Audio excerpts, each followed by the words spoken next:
All India trip കഴിഞ്ഞ് വന്നിട്ട് ഇതേ ബൈക്കിലുള്ളൊരു റൈഡാണ് കേട്ടോ. വയനാട്ടിൽ നിന്ന് നേരെ കർണാടകയിലെ ഗുണ്ടൽപേട്ടിലേക്ക്. ഇത് മുത്തങ്ങ ഫോറസ്റ്റ് കണ്ടോ, നല്ല മഴയൊക്കെ പെയ്ത് പച്ചപ്പൊക്കെ അടിപൊളിയാണ് കാണാൻ. ഓൾ ഇന്ത്യ ട്രിപ്പ് കഴിഞ്ഞ് വന്നിട്ട് നമ്മുടെ ആദ്യത്തെ ട്രിപ്പാണ് കേട്ടോ ഇത്. വണ്ടി എടുത്ത് നമ്മൾ നേരെ ഇന്ന് വയനാട്ടിൽ നിന്ന് നേരെ മുത്തങ്ങ ഫോറസ്റ്റ് വഴി ഗുണ്ടൽപേട്ടൊക്കെ പോകണം. കർണാടകയുടെ അതിർത്തി ഗ്രാമമായ ഒരു ചെറിയൊരു ഗ്രാമമാണ് ഗുണ്ടൽപേട്ട. വയനാട്ടിലെ തന്നെ ഏറ്റവും നല്ല അടിപൊളി ഒരു റൂട്ടാണ് കേട്ടോ ഇത്. ഫോറസ്റ്റും ഗ്രാമങ്ങളും കർണാടകയുടെ ഓരോ കൾച്ചറുകളും ഒക്കെ എക്സ്പീരിയൻസ് ചെയ്യാൻ പറ്റുന്ന അടിപൊളി റൂട്ടാണ്. വെറുതെ ഇരിക്കുമ്പോഴൊക്കെ എപ്പോഴും ഒരു റൈഡ് വരാനായിട്ട് എനിക്ക് ഏറ്റവും ഇഷ്ടമുള്ളൊരു റൂട്ടാണിത്. മുത്തങ്ങ ഫോറസ്റ്റിലൂടെ നേരെ കയറി ഗുണ്ടൽപേട്ട, ബന്ദിപ്പൂര്, മസനഗുഡി ഒക്കെ ഈ ഒരു ഭാഗത്തുകൂടിയാണ് ആ ഭാഗത്തേക്കെല്ലാം പോകുന്നത്. വൈകിട്ടൊരു 4 മണി സമയത്താണ് ഞാനിപ്പോൾ ഇവിടുന്ന് വയനാട്ടിൽ നിന്ന് ഇറങ്ങുന്നത്. ഈ ഒരു സമയത്ത് ഫോറസ്റ്റിനുള്ളിൽ മിക്കവാറും എന്തെങ്കിലുമൊക്കെ കാണാനുള്ള ചാൻസ് വളരെ കൂടുതലാണ്. ഈ ഒരു സമയത്താണ് കഴിഞ്ഞ പ്രാവശ്യം ഞാൻ ബാംഗ്ലൂരേക്ക് പോയത്. അന്ന് ഒരുപാട് സംഭവങ്ങൾ നമ്മൾ കണ്ട്. റോഡ് സൈഡിൽ തന്നെ ആനേനെയും കാട്ടുപോത്തിനെയും കാട്ടീനെയും മാനിനെയും മയിലിനെയും ഒരുപാട് സാധനങ്ങൾ കണ്ടിട്ടാണ്. മുത്തങ്ങ ഫോറസ്റ്റൊക്കെ ഇപ്പോൾ മഴയൊക്കെ പെയ്ത് ഏകദേശം പച്ച കളറായിട്ട് നിൽക്കുക. ഞാനിവിടുന്ന് പോകാൻ നേരം മൺസൂണിൻ്റെ സമയത്താണ് നമ്മൾ ഓൾ ഇന്ത്യ ട്രിപ്പ് വെച്ചത്. അതുകൊണ്ട് തന്നെ അപ്പം ലേശം ഉണങ്ങിയൊരു കാഴ്ചയായിരുന്നു ഇവിടെ ഉണ്ടായിരുന്നത്. ഇപ്പം നല്ല ഗ്രീനായിട്ടുണ്ട്. മഴയൊക്കെ പെയ്ത് കാടിൻ്റെ ആ ഒരു ഭംഗി കറക്റ്റ് തിരിച്ചെത്തിയിട്ടുണ്ട്. ഇത് പൊൻകുഴി അമ്പലം കേട്ടോ. കറക്റ്റ് കേരളം തീരണതിൻ്റെ കേരള ചെക്ക് പോസ്റ്റും കഴിഞ്ഞ് വന്നു കഴിയുമ്പോഴാണ് ഈ ഒരു അമ്പലം ഉള്ളത്. ഇവിടെ കൊണ്ട് കുറച്ചുകൂടി കഴിഞ്ഞ് കഴിഞ്ഞാൽ ഇനി കർണാടക ചെക്ക് പോസ്റ്റാണ്. ഈ ഭാഗത്തേക്കൊന്നും രാത്രി 9 മണിക്ക് ശേഷം വരാൻ പറ്റില്ല കേട്ടോ. ചെക്ക് പോസ്റ്റ് ക്ലോസ് ചെയ്യും. കാരണം ഇത് കാടുമായിട്ട് ഏകദേശം ചേർന്നിരിക്കുന്ന ഒരു ഏരിയയാണ്. ഫുള്ള് കാട് തന്നെയാണ്. റൈറ്റ് സൈഡിലേക്ക് പോയി കഴിഞ്ഞാൽ തമിഴ്നാട്, കർണാടക, ലെഫ്റ്റ് സൈഡ് അതുപോലെ തന്നെ മൊത്തം കാടാണ് ഈ ഒരു ഏരിയ. അപ്പോൾ നമ്മളിത് കർണാടക ചെക്ക് പോസ്റ്റും കഴിഞ്ഞ് ഇനി നേരെ ഉള്ളിലേക്ക് കയറാൻ പോയി. കാടിൻ്റെ ഇനിയാണ് കാട്.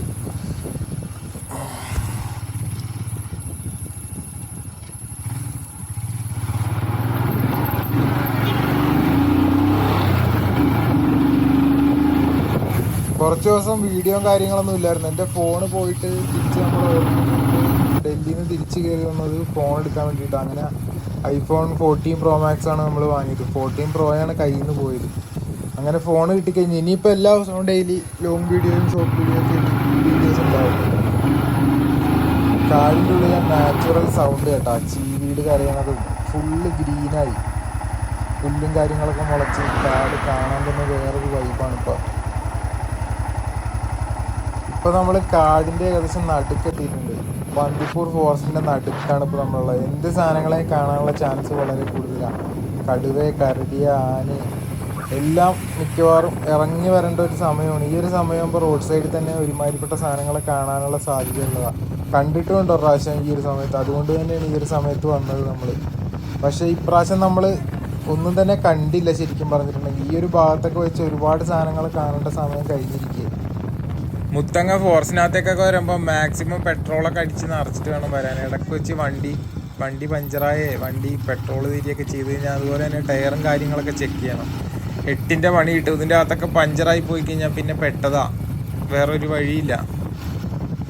ട്രെയിനിലൂടെയുള്ള നമ്മുടെ ഓൾ ഇന്ത്യ ട്രിപ്പ് വരും ദിവസങ്ങളിൽ തന്നെ തുടങ്ങും കേട്ടോ. ഇപ്പോൾ പുതിയ ഫോണൊക്കെ എടുത്ത് നമ്മളൊന്ന് വന്നതല്ലേ, ഒരു 1-2 ആഴ്ച റെസ്റ്റൊക്കെ എടുത്തിട്ട് തിരിച്ചു കയറാമെന്നുള്ളൊരു പ്ലാനിലാണ് നിൽക്കുന്നത്. അപ്പോൾ ഇപ്പം നമ്മൾ പോണ നേരെ ഫാം ഹൗസിലേക്കാണ്. ഗുണ്ടൽപേട്ടയിലാണ് ഹക്കീം കെൻ്റെ ഫാം ഹൗസിലേക്കാണ്. എന്തായാലും വന്നാലേ ഒരു 2 ദിവസം ഫാം ഹൗസിലൊക്കെ പോയി റെസ്റ്റൊക്കെ എടുത്ത് കർണാടകയുടെ ഒരു വൈബൊക്കെ പിടിച്ച് നൈസ് വൈബാക്കാലോന്നോർത്ത് ഇറങ്ങിയതാണ്. കേരളം കഴിഞ്ഞ് കർണാടക എത്തിയപ്പോൾ കാഴ്ചകളൊക്കെ മാറിയിട്ടാണ്. ഇനി ഇവിടുന്നുള്ള കാഴ്ചകളൊക്കെ വേറൊരു തരം പ്രത്യേകതരം കാഴ്ചകളായിരിക്കും. ഇത് ഇവിടെ ഒരു തേന് വിൽക്കാൻ വേണ്ടിയിട്ട് വണ്ടിയിൽ കൊണ്ടുവന്നിട്ടുണ്ട്. നമുക്കതെന്താ സംഭവം എന്നൊന്ന് നോക്കാട്ടോ. ഈ ഒരു തേന് കണ്ടിട്ട് ഇത് ഒറിജിനലാണെന്ന് തോന്നുന്നില്ല. ഇതിൻ്റെ കളർ തന്നെ നോക്ക്, കറുപ്പ് കളറാണ് തേനിന്.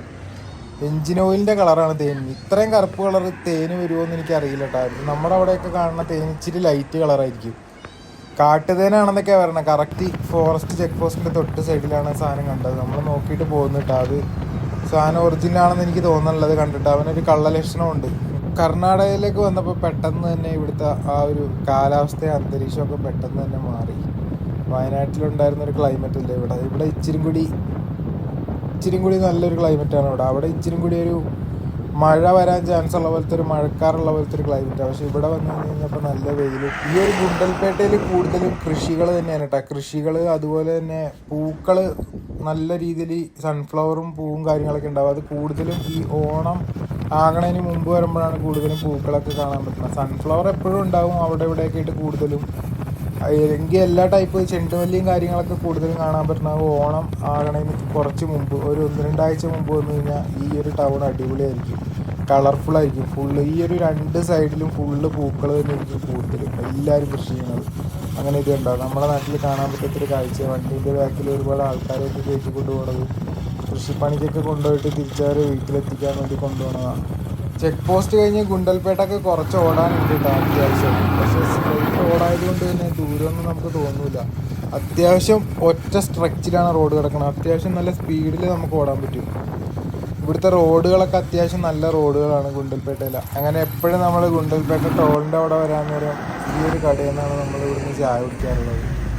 എപ്പോഴും ഇവിടെ കയറി ചായ കുടിച്ചിട്ടാണ് നമ്മൾ ഇവിടുന്ന് പോകാറുള്ളത്. ഇനിയിപ്പോൾ നമുക്ക് ഫാം ഹൗസിലേക്ക് ടൗണിലേക്ക് പോകണ്ട. ടൗണിൽ എത്തുന്നതിന് മുമ്പാണ് നമുക്ക് ഫാം ഹൗസിലേക്ക് തിരിയേണ്ടത്. കർണാടകയുടെ ഈ ഒരു ഭാഗത്ത് നിന്ന് കഴിഞ്ഞാൽ കൂടുതലും കാണാൻ പറ്റുന്ന ഇതേപോലത്തെ കാഴ്ചകളാണ്. നമ്മുടെ നാട്ടിൽ കാണാൻ സാധ്യതയില്ലാത്തൊരു കാഴ്ചയാണ് ഇതെല്ലാം. കൃഷിക്ക് വേണ്ടി ഉപയോഗിക്കുന്ന അനുഗ്രഹമില്ല. നമ്മുടെ ഫാം ഹൗസിലേക്കുള്ള വഴിയാണ്. 12 വീലിൻ്റെ ലോറി ഒരു ദിവസം 10-200 ട്രിപ്പൊക്കെ ഇതിലും വഴി അടിക്കുന്നതാണ് അങ്ങോട്ടും ഇങ്ങോട്ടൊക്കെ. അത് കാരണം ചെറിയൊരു ഓഫ് റോഡാണ് ഈ വഴി. ഈ വഴി കയറിയാണ് നമ്മൾ ഫാം ഹൗസിലേക്ക് പോകുന്നത്. ഇരുന്ന് ഓടിച്ച് കഴിഞ്ഞാൽ ചന്തി ഭയങ്കരമാകും. അതുകൊണ്ട് എണീറ്റ് നിന്ന് ഓടിക്കുന്നതാണ് ഈ വഴി നല്ലത്.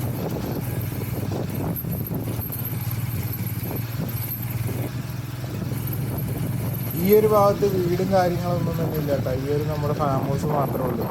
പിന്നെ മേളിലേക്കുള്ളത് കോറികളാണ്. ഇവിടുന്നാണ് കല്ലും സംഭവങ്ങളും മണ്ണും മെറ്റലും സകല സാധനങ്ങളും. ഹക്കീമിക്കൻ്റെ കോറിയാണ് മേലെ കാണുന്നത്. അവിടുന്ന് ലോഡെടുത്ത് ക്രഷറിൽ കൊണ്ടുപോകും. ക്രഷറിൽ പൊടിച്ച് പലതരം പരിപാടികൾ നടത്തും. അങ്ങനെ ഇതാ നമ്മൾ ഫാം ഹൗസിലേക്ക് എത്തി. ഇന്ന് വണ്ടികളൊക്കെ മൊത്തം ഇവിടെ നിർത്തിയിട്ടേക്ക് ഇടുന്നെന്തോ ലോഡ് അടിക്കാനുള്ളതെന്ന് തോന്നുന്നു. എന്താ സംഭവം എന്നറിയില്ല. അങ്ങനെ ഇതാ നമ്മൾ ഫാം ഹൗസിലെത്തി. ഇതാണ് നമ്മുടെ ഫാം ഹൗസ്. വളരെ ബ്യൂട്ടിഫുൾ ആയിട്ടുള്ളൊരു സ്ഥലമുണ്ടായത്. ചുറ്റിനും കൃഷിപ്പാടങ്ങളാണ് ഇവിടെ നമ്മുടെ ഫാം ഹൗസിന് ചുറ്റും. ഗുണ്ടൽപേട്ടയുടെ ഒരു അടിപൊളി ഒരു സ്പോട്ടിലാണ് ഈ ഫാം ഹൗസ് സെറ്റ് ചെയ്തേക്കണത്. ഹക്കീമിക്ക് പുതിയ 2 നാടൻ നായ്ക്കളെ കൊണ്ടുവന്നിട്ടുണ്ട് കേട്ടോ ഇവിടെ. നായ്ക്കുട്ടികളാണ് ഇവിടെ വേറെ ഉണ്ട്. ഒരുപാട് നായ്ക്കുട്ടികളുണ്ട്, നായകളുണ്ട്, കുതിരകളുണ്ട്, പ്രാവുണ്ട്. എല്ലാത്തിനും ഞാൻ ഈ വീഡിയോയിൽ കാണിച്ചു തരാം. അതേപോലെ തന്നെ ദേ ഇവിടെ ഈ കാണുന്ന ടാങ്ക് കണ്ട, ഇതിൻ്റെ അകത്തില്ലാത്ത മീനുകളൊന്നും തന്നെ ഇല്ല. സകല മീനുകളുണ്ട്. നമ്മളിതിനെ പിടിച്ചിന്ന് ഫ്രൈ ആക്കണം കേട്ടാ. സമയം കിട്ടിയിട്ടാണ് ടാങ്കിനകത്ത് ഇറങ്ങി നമുക്ക് മീൻ പിടിക്കാനായിട്ട്. ഈ ഒരു ഫാം ഹൗസിൽ ഞാനിപ്പോൾ ഒരുപാട് പ്രാവശ്യം വന്ന് സ്റ്റേ ചെയ്തിട്ടുണ്ട്. എത്ര പ്രാവശ്യം വന്ന് സ്റ്റേ ചെയ്താലും നമുക്ക് മടുക്കൂല കേട്ടോ. ഇവിടുത്തെ ആ ഒരു വൈബ് അടിപൊളി ഒരു വൈബാണ്. ഇത് നമ്മളെ കുതിരകളെയൊക്കെ ഇറക്കി റൗണ്ട് ഇടാനുള്ള സ്ഥലം ഇതുണ്ട്. ഇത് ഫുള്ള് പ്രാവുണ്ട്, ഇതിനകത്ത് തത്തകളുണ്ട്. അടിപൊളി ഒരു അന്തരീക്ഷമാണ് ഇവിടെ വന്നു കഴിഞ്ഞാൽ. നല്ല സമാധാനമുള്ളൊരു സ്ഥലം എന്ന് പറയാം. അതേപോലെ തന്നെ ഇവിടെ 4 കുതിരകളുണ്ട് കേട്ടോ. ഇവന്മാരൊക്കെ സാധാരണ കുതിരകളല്ല, ചാമ്പ്യന്മാരാണ്. ഞാൻ ഒരു ദിവസം ഇവന്മാരുടെ മേലെ കയറാൻ നോക്കിയതാണ്. ലേശം ടാസ്ക്കാണ് ഇവന്മാരുടെ മേലെ ഇരുന്ന്. നമ്മൾ വഴിയിൽ അവിടെ ഇവിടെ മൈസൂർ അവിടെ ഇവിടെയൊക്കെ പോകുമ്പോൾ കുതിരപ്പുറത്ത് കയറുമല്ല, ആ ഒരു വിചാരത്തിൽ ഇവന്മാരുടെ മേത്ത് കയറി കഴിഞ്ഞാൽ ഇവന്മാർ ചവിട്ടി താഴെ ഇടും. ഇവന്മാരുടെ മേത്ത് ഇരിക്കണമെങ്കിൽ തന്നെ നല്ലൊരു എക്സ്പീരിയൻസ് വേണം. ഇതൊക്കെ ഇവിടെ 12 വീലിൻ്റെ വണ്ടി ഓടിക്കുന്ന ഡ്രൈവർമാരാണ് കേട്ടോ. കേരളത്തിൽ നിന്ന് പല സ്ഥലങ്ങളിൽ നിന്നുള്ള ഡ്രൈവർമാരും ഉണ്ട് ഇവിടെ. കുതിരകൾ മാത്രമല്ല കേട്ടോ, ഇവിടെ 2 പോത്തുകളും ഉണ്ട്.